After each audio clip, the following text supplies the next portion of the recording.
The people that we read about, the people that we admire, the Elon Musks, the Steve Jobs, the Warren Buffetts, etc., all have one thing in common. They have extremely high self-esteem. High-performance people, the one thing that they all have in common is they're fucking hungry. Hungry for a better life. Hungry for change. Hungry for the tough love their parents didn't give them. 87% of everybody that walks the face of the earth, 7.65 billion people, are unhappy. I didn't know till I got grown up and was an adult that everybody didn't have self-esteem. I didn't understand that. I didn't realize that everybody didn't have self-confidence. I didn't realize that everybody didn't have self-worth. Growth only comes through pain. No pain, no gain. It's the same in life. Tough love gets the job done. Be a high-performance person, but being a high-performance person is a full-time job. I'm like this 24/7, 365, and I've been like this for the better part of 50 years. I'm always like this. I'm always pushing the edge of the envelope. Most people procrastinate because they're unsure, so just do it. But I've never had a problem just doing it. Because one of the things is you learn as a young combat infantry officer is time costs lives. We overanalyze because we're unsure. We don't overanalyze because we are not sure if it'll work or not. We're more worried about, on the emotional side, it embarrassing us. But being liked doesn't get you a raise when you're working for wherever you're working for. Efficiency, accountability. If you want $1 million, you'll make $1 million, not $1.5 million. If you want 10 million, 100 million, and you'll never exceed that. You will never exceed your highest expectation. You will never exceed your highest, craziest thought. Never. That's a guarantee. Ted Turner just gave his 75th anniversary party on CNN a few months ago. And he makes a couple of comments, and he says, number one, and I'm not suggesting this for everybody, it's how I lived though. First 10 years of my starting CNN, I slept on my couch. I didn't have an apartment. Bill Gates slept in the office. Steve Jobs slept in the office. And I can go down a whole list.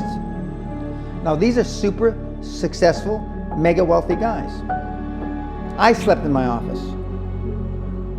Not everybody's willing to make that sacrifice. But it's not the only thing. But even if you don't sleep in your office, if you want to send your kids to a better school, if you want to be able to take care of your mother when she gets dementia, if you want to, this all takes money. My children aren't getting any of my money when I die. Not one centavo, not one penny. Okay? Two of my kids are cool with it. One of them's not so cool with it.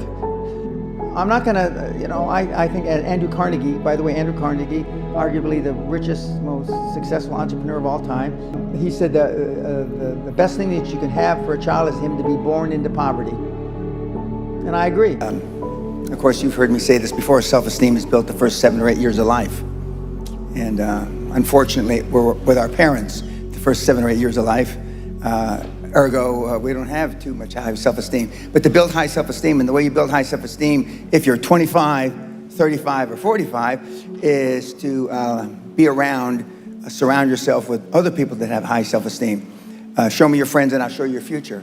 And so you can reverse your childhood by who you associate with.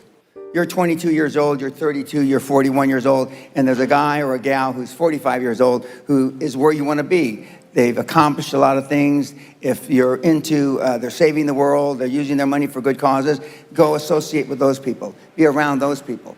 And they're easy to find, but they're not going to knock on your door. They're not going to come to your apartment or your flat and ask you, oh, can I help you? And your parents probably told you, you can be anything you want, but you can't. That's horseshit. You can't. If it's all juxtaposed.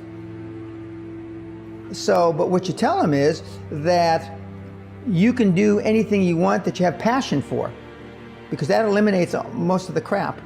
Because most people don't follow their dream. Like they say in The Sound of Music, you can't have a dream come true unless you have a dream. Now, I still dream, I dream in Technicolor. I say my affirmations and goals every single night. And that's why affirmations work so effectively. Because your subconscious doesn't know you're full of shit. And when you tell your subconscious 1,000,000 times, and then every success you have is a self-fulfilling prophecy. The world-class athletes, 20 years, they see themselves standing on the podium getting a gold medal at the Olympics. They were able to do that. But you'll never exceed your most bodacious goal. If you say, I've got mentees, I'm going to go to the Olympics. They went, they didn't get a medal. I've got mentees that I'm going to go to the Olympics and I'm going to medal. What the fuck's that mean? They get a bronze.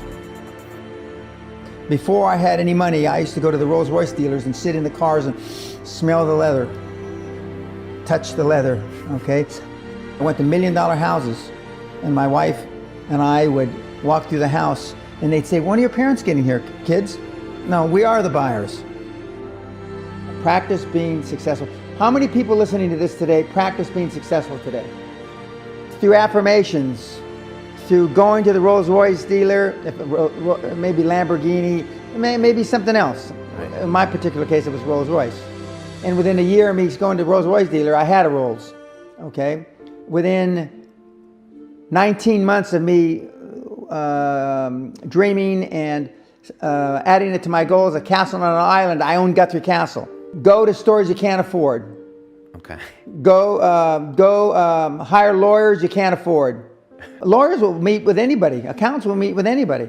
Go to the big 4 accountants with a business idea. The first couple meetings are for free.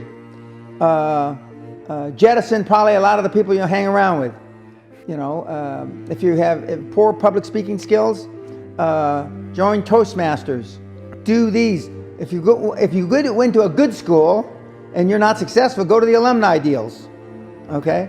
I didn't go to a good school. I'm a perfect living example that a lot of trouble as a kid, working class background, my parents, went to just a mediocre university that I flunked out of 3 times before I finally graduated with honors, and had no money to begin with, $820.